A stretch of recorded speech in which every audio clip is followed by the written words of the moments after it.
menjelang tahun 2025, kita bakal mulai untuk bikin looks kita kelihatan lebih atraktif lagi. And disclaimer dulu, gak ada beauty treatments yang bakal bikin kamu kelihatan lebih cantik kalau misalnya secara mindset you gonna always think the same. I've met like super super beautiful like goddess level of beautiful women, dan rahasia kecantikan mereka itu adalah untuk tidak banyak kepikiran dan banyak stres. So it is good untuk kita semua berhenti hunching our back gitu, kayak dalam artian mungkin kamu nonton ini tuh lagi yang kayak fokus banget gitu, atau mungkin lagi yang kayak serius banget, terus kamu pas sadar kamu mengkerut di alisnya atau mengkerut di badannya, berusaha inget-inget kita bisa ngelakuinnya itu dengan santai dan relax. And that's what's gonna make you beautiful beside beauty treatments. Karena menurutku kita tuh nggak bisa terus-terusan bergantung sama injection dan sebuah treatments yang dilakukan oleh sebuah klinik gitu loh. Because the truest key to become more beautiful is when you take care of your own body gitu loh. Kamu nggak bisa terus-terusan bergantung pada faktor eksternal, yaitu klinik kecantikan untuk membuat kamu lebih cantik even ketika kamu oplas. Bahkan dokter kecantikan aku tuh selalu nyaranin kamu lebih banyak rawat dirimu sendiri, kamu olahraga, kamu gym. Itu kalau dokter kecantikan yang baik ya, they won't ask you to do more treatments, to do more injection. Aku tuh kayak bener-bener kalau beauty treatment tuh lebih ke kayak pengen coba-coba gitu loh, dan ini adalah tubuhku, aku bisa bereksperimen dengan itu, jadi kenapa enggak gitu. Dan mungkin kalau misalnya kamu takut-takut mau treatments, coba deh kamu coba berpikir bahwa kita nggak bakal pernah semudah ini lagi, dan kita nggak bakal pernah tahu treatments itu kayak gimana kalau kamu nggak coba-coba dulu. Jangan sampai kamu menginjak usia 80 tahun dan kamu baru nyadar kalau ternyata banyak banget hal yang seharusnya kamu coba pas waktu muda. Oke, so it's better for you to save up, tabung, nggak usah kayak orang susah yang kayak, "Aduh aku nggak bisa gini lagi, kesusahan gini," tabung.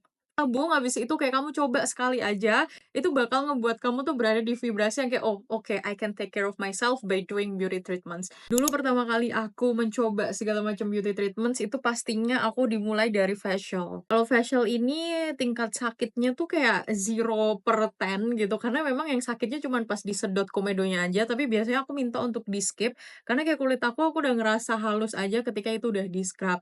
Dan facial ini aku coba macem-macem gitu, jadi aku nggak coba satu doang, aku harus stick di situ, enggak. Ketika kita lagi di facial tuh kamu tuh bakal dibersihin mukanya, kamu bakal relax, pampering gitu. Itu adalah sebuah treatments yang bakal aku lakuin ketika aku lagi stres banget juga gitu. Dan sekarang tuh aku lebih ke kayak maintenance aja, biasanya ya minimal 1 bulan 1 kali aku facial, biasanya juga nggak yang serutin itu juga. Dan jujur aku pernah coba untuk botox juga, itu aku botox di rahang, botox di dahi, dan di aku sendiri kalau botox itu level of pain-nya di 2/10 ya. Aku tuh cenderung kayak orang yang lebih pain tolerance-nya tinggi. Jadi bagiku cuman pas diinjeksi aja itu agak kayak kalau orang Jawa bilang kemeng-kemeng gitu, kayak agak gimana ya, sting, nyetrum gitu, tapi bukan yang sakit. Karena kan kita di anestesi kan, jadi kayak kita ngerasa ya biasa aja gitu. Memang agak kaget tapi ya udah. Dan jujur hasil yang aku dapatkan, if I might say, it is good untuk beneran bikin jaw kita tuh lebih ke kayak shaping gitu, kayak lebih ke V-shape dan lebih tegas. Dan otot rahang kita tuh nggak sebesar itu, karena dulu aku kayak otot rahangnya agak gede, terus aku habis itu botox tadi, dan itu adalah treatments yang aku bakal lakuin lagi dan lagi ketika aku lagi pengen tirusin atau bikin muka aku kelihatan nggak puffy gitu kan. Itu ngebantu banget kalau kamu punya rahang yang gede. Dan kalau di dahi, karena dulu aku kayak ngerasa aku mulai muncul wrinkles, jujur itu adalah cuman coba-coba aja supaya wrinkles aku nggak ada nih. Kalau misalnya kalian lihat, dulu aku sempat ada tapi sekarang nggak ada, karena basically botox itu kan efek kerjanya di otot ya, jadi kayak dia bakal relaxin otot itu, nggak bikin si otot tuh terus-terusan mengkerut yang bikin kamu kelihatan ada keriput-keriput gitu. Dan aku suka banget sama treatment botox. Selain itu aku juga ngelakuin threadlift. Yang aku lakuin, aku serius banget untuk threadlift double chin, karena kayak aku agak gendut, double chinnya tuh agak ada berlemak gitu, ini ditarik. Terus habis itu aku juga threadlift di pipi supaya kelihatan lebih tegas. Nih kalau misalnya kalian lihat, masih ada kayak bekas-bekas threadlift-nya. Dan juga aku coba-coba di hidung. Dan kalau aku bisa rate pain levelnya paling sakit itu adalah di hidung, and I will never try it again, serius guys. Kayaknya kalau misalnya dibandingin sama oplas, mending oplas sekali gitu, tapi kayak selamanya bakal kelihatan kayak gitu. Dan kalau threadlift aku nggak bakal ngulangin lagi sih, karena pertama aku kayak agak nyesel di hidung aku tuh jadi ada bekasnya gitu, meskipun nggak kelihatan sekarang, tapi kalau misalnya kamu perhatiin secara nyata, close up jelas gitu, masih ada bekas benangnya, dan bekas benang di pipi juga kayak masih ada. Jadi it's super super thoughtful of you kalau misalnya kamu betul-betul decide klinik kecantikan tuh ya memang trusted gitu. Jangan cuma cari harga yang murah, tapi harga yang mahal tuh juga nggak menjamin kualitasnya gitu. Lebih ke cari testimoni yang memang klinik itu tuh result oriented gitu, yang memang kayak mereka tuh promosiin soal hasilnya, bukan promosiin soal potongan harga. Serius, itu ngebantu aku banget. Karena kalau misalnya kita ke klinik yang cuman promosiin potongan harga, lagi ada diskon-diskon ini gitu, well mungkin beberapa case mereka ada expertise-nya di bidang tertentu, contouring wajah kayak threadlift, botox segala macam. Tapi ada juga yang kayak cuman bikin promo aja gitu loh, tapi kayak nggak ada hasilnya, jadi sama aja buang-buang uang. Mending sekalian kamu cari klinik yang memang mereka tuh proses oriented dan hasilnya tuh nyata. Yang mereka promosiin adalah hasil. Kamu pengen muka yang kayak gini, this is the price that you are having to pay gitu. Bukan yang kayak cuman lagi ada promo untuk kayak gini gini gini. Well, ya mungkin kadang-kadang ada klinik yang ngadain kayak gitu. It's actually nice juga kalau misalnya kamu considering about the budget dan lagi mikirin soal harganya, nggak apa-apa banget untuk consider the price. Tapi please jangan banget, jangan sampai lupa tentang kredibilitas dari klinik itu dan hasil yang pernah ada di klien. Kamu boleh banget untuk tanya ke mbak-mbaknya, "Mbak, aku mau treatment ini, boleh nggak lihat hasil yang udah ada di pasien lain?" Gitu. Kalau misalnya dia nggak bisa kasih itu, seharusnya tuh bisa, karena kayak biasanya di-posting di IG atau di sosmed lain gitu. Kalau misalnya nggak bisa, ya it's something suspicious sih kalau buat aku, dan aku kayak nggak bakal ke klinik yang kayak gitu. Tapi juga nothing tulus kalau misalnya kamu mau coba-coba aja gitu, cuman rasain-rasain aja. Cuman ya kalau aku ya hati-hati banget sih, karena ini adalah badan, ini adalah investasi kita, apalagi kalau misalnya kita perempuan. Aku kalau misalnya injeksi-injeksi wajah itu biasanya aku lakuin pas facial. Aku pernah di bawah mata ini aku injeksi NCTF supaya kantung mata aku nggak terlalu kelihatan gitu, tapi kayak efeknya I don't really like the result, kayak nggak ada efeknya sama sekali, jadi kayak aku nggak pengen rekomenin itu ke kalian juga. Terus aku juga pernah treatment whitening yang injection gitu, kayak diinjek kolagen gitu, aku nggak ngerasa hasilnya juga. Itu kayak cuman biasa aja, harganya padahal menurut aku itu kayak pricey banget untuk cuman injeksi beberapa titik. Jadi aku nggak rekomendasiin itu juga ke kalian, dan mungkin lebih ke banyak kalau misalnya kamu mau treatment mencerahkan tubuh, cari opsi yang paling safe itu kayak dengan infus vitamin. Bahkan ketika kamu infus injeksi vitamin C di rumah sakit gitu, biasanya aku kalau misalnya lagi drop banget, aku bakal infus Sernevit. Kalau kalian tahu, di Siloam tuh ada yang namanya injeksi Sernevit. Yang bakal diinjeksi adalah vitamin C, dan itu bakal bagus banget buat kamu, buat kulit kamu juga bikin lebih cerah gitu. Jadi nggak perlu harus kayak infus whitening. Satu lagi, aku tuh suka banget sama filler bibir. Kalau misalnya kalian bisa lihat, bibir aku tuh filler. Sebelumnya ini lebih tipis daripada ini, dan aku lagi memang pengen explore aja gimana sih muka aku kelihatannya kalau misalnya aku di filler gitu, dan aku suka banget sama hasilnya. Itu malah justru jadi treatment yang kayak 3 bulan sekali selalu aku ulang, karena hasilnya kayak betul-betul yang bakal ngubah muka aku banget. Tapi kalau misalnya kamu mau lip filler, pastiin dulu muka kamu tuh udah pas proporsinya. Kalau misalnya kamu ngerasa kamu chubby atau kamu lagi puffy mukanya, jangan lakuin filler, mending kamu lakuin treatment yang memang bikin contouring dulu, bikin lebih tirus dulu. Atau kamu diet dulu juga bisa, karena kalau misalnya bibir kamu tuh tebel dan pipi kamu juga tebel, komposisi wajahnya tuh kayak kurang pas gitu loh guys, dan I'm afraid you gonna feel disappointed. Learn from my mistake, jangan lakuin filler kalau kamu lagi gendut-gendutnya atau kamu lagi puffy dan chubby-chubbynya. Another thing, kalau misalnya kamu pengen tirus yang kayak instan, kamu bisa pakai HIFU. Tapi kenapa aku nggak rekomen ini? Karena jujur HIFU itu menurut aku jauh lebih sakit daripada MESO. Memang hasilnya tuh bakalan kayak kelihatan tirus gitu loh guys. Itu kan kayak pakai listrik gitu loh. Terus kalau misalnya aku lihat dari animasinya tuh kayak listriknya bakal mengencangkan dermis kita, mengencangkan kulit kita, bener-bener dipadetin gitu, makanya kita bisa kelihatan lebih tirus. Dan aku sih kalau HIFU nggak bakal ulang lagi, jujur aja, karena kayak itu menurut aku agak sakit. Sakitnya tuh emang cuman pas treatment aja, setelah treatment nggak ada gitu. Tapi kalau aku sendiri, aku prefer pakai jarum suntik aja. Itu kayak lebih baik aku meso aja. Meso itu adalah sebuah tindakan di mana kamu tuh diinjeksi sebuah cairan penghancur lemak.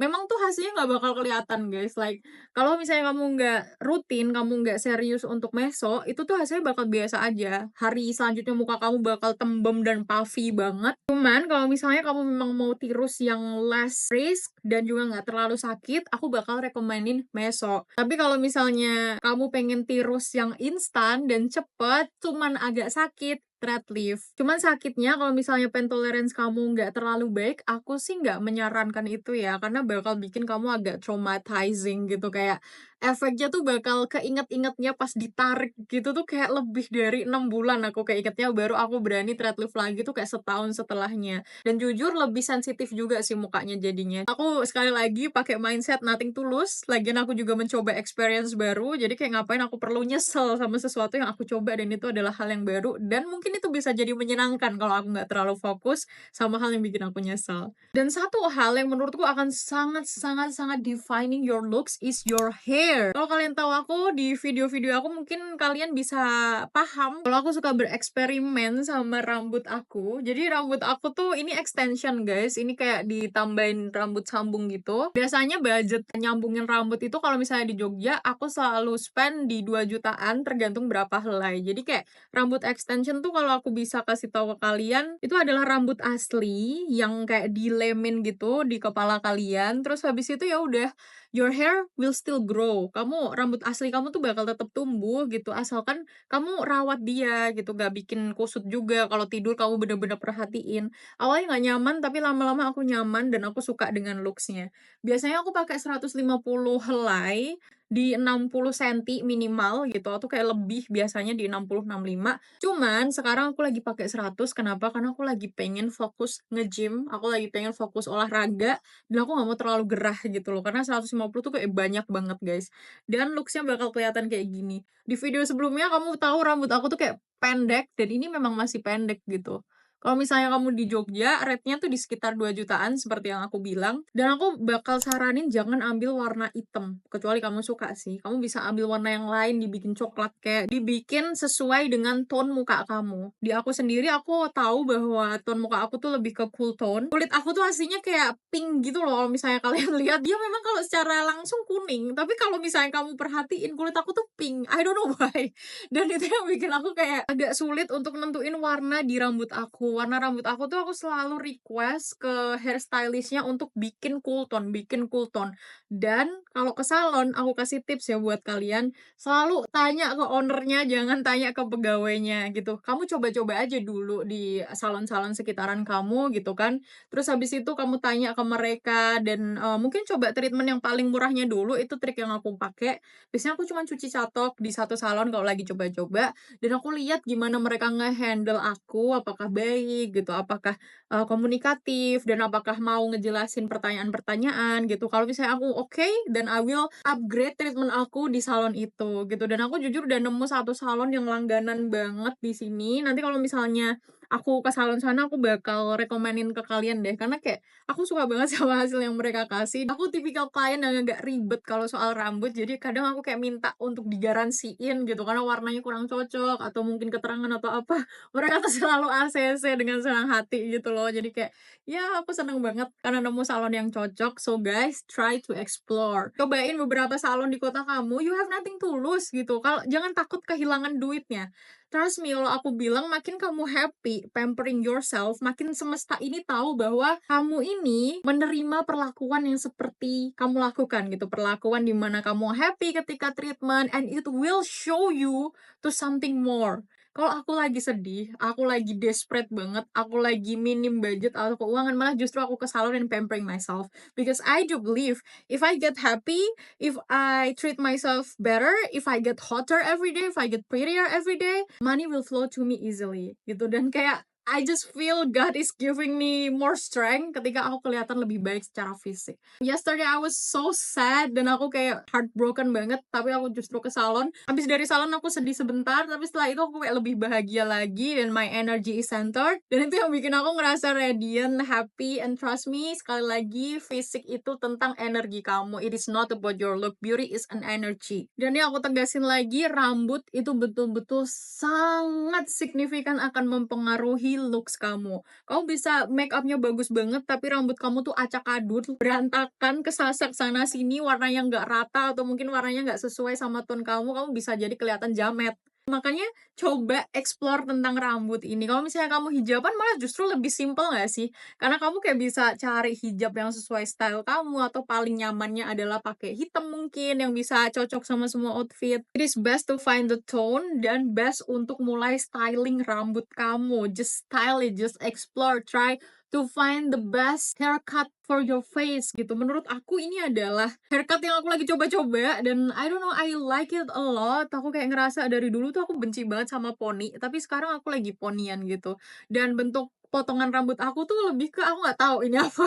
Karena beberapa waktu yang lalu tuh rambut aku kan pendek banget ya segini, terus ini di extensionin dan nggak dipotong-potong apapun, cuman di poninya aja aku minta di face frame, jadi kayak ada face framingnya, terus aku minta di poni, tapi poninya yang fringe aja. Jadi kayak nggak yang full di depan gitu, cuman jarang-jarang. Supaya looknya aku nggak kelihatan terlalu gendut gitu di kepala, kayak mumbul gitu, ngerti nggak sih? Tapi kayak, ya udah kayak gini aja. Dan inspo yang aku pakai itu adalah Safa Harris sama Dakota Johnson. I really love both of them. Mereka tuh kayak radiate dark feminine energy gitu, kayak bener-bener yang bisa bikin aku aja sebagai cewek tuh suka banget. Makanya kayak aku kasih inspo buat diriku sendiri. And yeah, move on to my body care routine. If you know me guys, I really love do some body cares. Tapi jujur, aku tuh lagi tinggal sementara di apartemen, jadi kayak aku nggak bawa semua body care aku, semuanya masih tertinggal. Yang paling sering aku pakai itu adalah ini, The Elf Nano White Dose dari Thailand. Ini tuh kayak serum gitu. Dan juga aku campurin sama KPZ. PZ apa PZ ya bacanya, pokoknya kayak gitu deh. Dan aku nggak ngerti kenapa dua combo ini itu luar biasa. Kalau aku cuman pakai ini doang, kulit aku tuh nggak kelihatan cerah.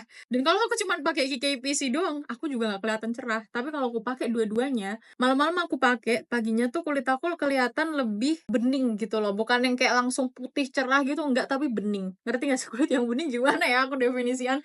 Kayak nggak kusem, terus kayak lebih terang kayak gitu loh. Dan biasanya aku mix aja, kayak 2 pump ini aku mix gini pokoknya sampai kelihatan warnanya oke, udah deh aku apply. Terus habis itu aku nggak bisa skip untuk body scrub. Ini 2 hari sekali aku selalu body scrub pakai white milky dari BOTOX. Kenapa aku pakai ini? Karena mereka sekali lagi result oriented. Aku tuh paling benci banget sama brand skincare yang cuman promosiin harga doang gitu loh. Padahal mereka tuh jualan skincare. Gimana sih hasilnya, resultnya seperti apa? Apakah scientifically proven? Apakah aman atau enggak gitu. Dan menurut aku ini nggak di endorse ya. I mean like, guys, I've been wearing this for so long gitu. Ini adalah produk yang aku beli sendiri. Aku tuh beli 3 paket, tapi 2-nya ya ketinggalan itu dan aku nggak bawa di sini. Yang aku bawa cuma 1 doang karena aku suka banget sama wanginya dari White Milky ini. Selanjutnya, ini buat lipatan-lipatan. Jadi kayak di ketiak aku, biar lebih cerah aku pakai Gucci Snow Queen. Sekali lagi ini skincare Thailand. I love Thailand skincare. Ini tuh slow effect, tapi nyata banget. Hasilnya nyata banget. Emang kalau sebulan kamu pakai tuh nggak bakal kelihatan guys. Tapi jujur di aku konsistenin, sabar-sabar pakai 2 bulan, hasilnya nyata banget. Ya bukan yang langsung kulit putih cerah, jleng gitu, terus mentereng atau apa, enggak. Tapi kayak sedikit-sedikit perbaikin imperfectionnya, ditingkatin setengah ton per setengah ton gitu loh. Jadi kayak lama-lama cerah sendiri. Dan ini sayangnya adalah harus konsisten. Dia nggak bisa kayak kita stopin gitu. Kalau kita stopin, kayak di ketiak aku tuh bakal menggelap lagi. Jadi kayak aku harus terus-terusan konsisten pakai ini. Body care selanjutnya, this is like just my usual body lotion, fragrance lotion supaya lebih wangi. Aku pakai dari Victoria's Secret yang Bare Vanilla. Dan ada satu produk lokal lagi yang aku pakai. This is like my secret gitu biar kelihatan lebih cerah tapi nggak abu-abu. Itu aku pakai dari Biofora. Dulu aku takut banget sama tone up cream kayak gini. Dia kan sebenarnya tone up cream ya. Ini aku memang beli sendiri jadi kayak agak rusak gitu, udah aku pakai lama, nggak habis-habis sebenarnya, udah kayak 2 bulan belum habis. Aku sukanya dia nggak bikin abu-abu. Yang nggak aku suka adalah dia susah banget di blend. Jadi kalau udah nempel gitu dia bakal yang kayak patchy gitu loh. Harus bener-bener pas kulit kita lagi lembab, lagi abis mandi, kita apply supaya lebih glides-nya smooth banget. Satu lagi, aku pakai roll on deodoran gitu dari No Skin. Menurut aku dia deodoran yang sangat-sangat responsibel dengan klaimnya. Bikin nggak bau, bikin kering, dan bikin kayak tahan seharian. Nyerahin, tapi asalkan dipakai rutin. Dan enaknya karena memang bikin kering gitu sih, jadi kayak aku nggak sweary all the time. Dan aku saranin banget ke kalian invest ke sisir yang lebih bagus, yang glides-nya smooth. Glides itu apa sih? Glides itu kayak tarikannya gitu loh. Ini aku pakai dari Tangle Teaser. Ini udah kayak sampai boncal-boncal, rusak-rusak karena emang aku pakai setiap hari. Harganya tuh dulu sekitar di 300 ribuan. Aku udah beli lama banget dan dia tuh kayak tahan banting banget. Yang aku suka adalah kalau misalnya kamu suka travel, dia tuh ada tutupnya. Jadi kayak kamu nggak perlu takut kalau misalnya giginya ini tuh kayak ke bengkok-bengkok gitu, karena sebenarnya dia udah ada tutupnya, guys. Nanti kalau buat muka, aku bakal bikin another video, aku kayak vlog gitu, supaya kamu juga lebih kelihatan jelek gitu ya, buat makeup rutinnya dan gimana makeup tutorialnya. Karena banyak juga teman-teman yang pada nanya soal makeup tutorialnya, katanya kelihatan natural. And I will be very glad to share it, guys. So just stay tuned and subscribe to my channel, karena di bulan ini tuh aku kayak pengen banget ajak kalian semua tuh upgrade looks. Let's go. Sekarang tuh aku lagi ngejalanin program diet. Kan lama banget ya aku kayak bilang ke kalian aku diet gitu, karena kayak emang it takes proses aku naik turun. Kemarin aku baru naik kayak 10 kiloan gitu, itu kayak wah, it's a lot, kayak bener-bener banyak banget, aku aja sampai kaget loh. Jadi aku lagi berusaha untuk balik lagi, aku fokus ke gym, aku mau tenis, aku mau olahraga yang lain, aku mau cobain semuanya, mau kalori defisit, dan I will try to make myself busy. So if you are that type of girl yang lagi cari teman yang bisa support kamu dalam mencari kesibukan buat dunia kecil kamu sendiri, just find me, girl. Just find me, just follow my account, especially di Instagram juga, di TikTok juga ada, and subscribe to my channel. I will help you with that. I will happily help you with that. Aku juga punya challenge buat teman-teman di sini setiap harinya, apalagi kalau kamu lagi upgrade diri sendiri, just try to join my community, guys. Aku ada komunitas di WhatsApp, isinya adalah semua individu yang punya mindset untuk berkembang, dan setiap harinya kita bakal ngelakuin challenge. Challenge-nya macam-macam, dimulai dari journaling, meditasi, dan kedepannya di bulan depan aku bakal bikin challenge sesuai per bulan gitu. Jadi kayak misalnya di bulan Januari kita challenge-nya tentang fisik, di bulan Februari kita challenge-nya tentang keuangan, di bulan Maret kita challenge-nya tentang karir gitu. Aku bakal bikin challenge yang berbeda-beda tergantung satu bulan itu kayak kita bakal manifesting something together dan bener-bener tahu apa yang bakal kita lakuin ke depannya. So kalau misalnya kamu nyari sahabat atau temen yang bisa di jalur yang sama, just join my community, di up level community, linknya ada di bawah. Kamu bisa dengan akses SLAR. Akses SLAR ini kamu bisa dapat 5 rekaman afirmasi yang kalau kamu ngikutin series upgrade fisik dari awal, itu adalah something yang powerful. Itu sesuatu yang bakal bikin kamu kelihatan lebih empowered dari dalam, bukan dari luar. Kamu bakal mengafirmasikan dirimu dengan lebih baik, lebih vibrant, lebih radiant, and banyak banget guys testimoni positif soal afirmasi ini, karena ini udah sold lebih dari 4.000 kali. Ini udah sold lebih dari 4.000 kali, dan anggota di up level community udah lebih dari 1.000 orang. Jadi aku nunggu kamu untuk gabung juga, dan kita bakal manifest looks kita jadi lebih baik sama-sama. So yeah, that's all for today's video, guys. Thank you so much for watching, and I'll see you on another video. Bye-bye!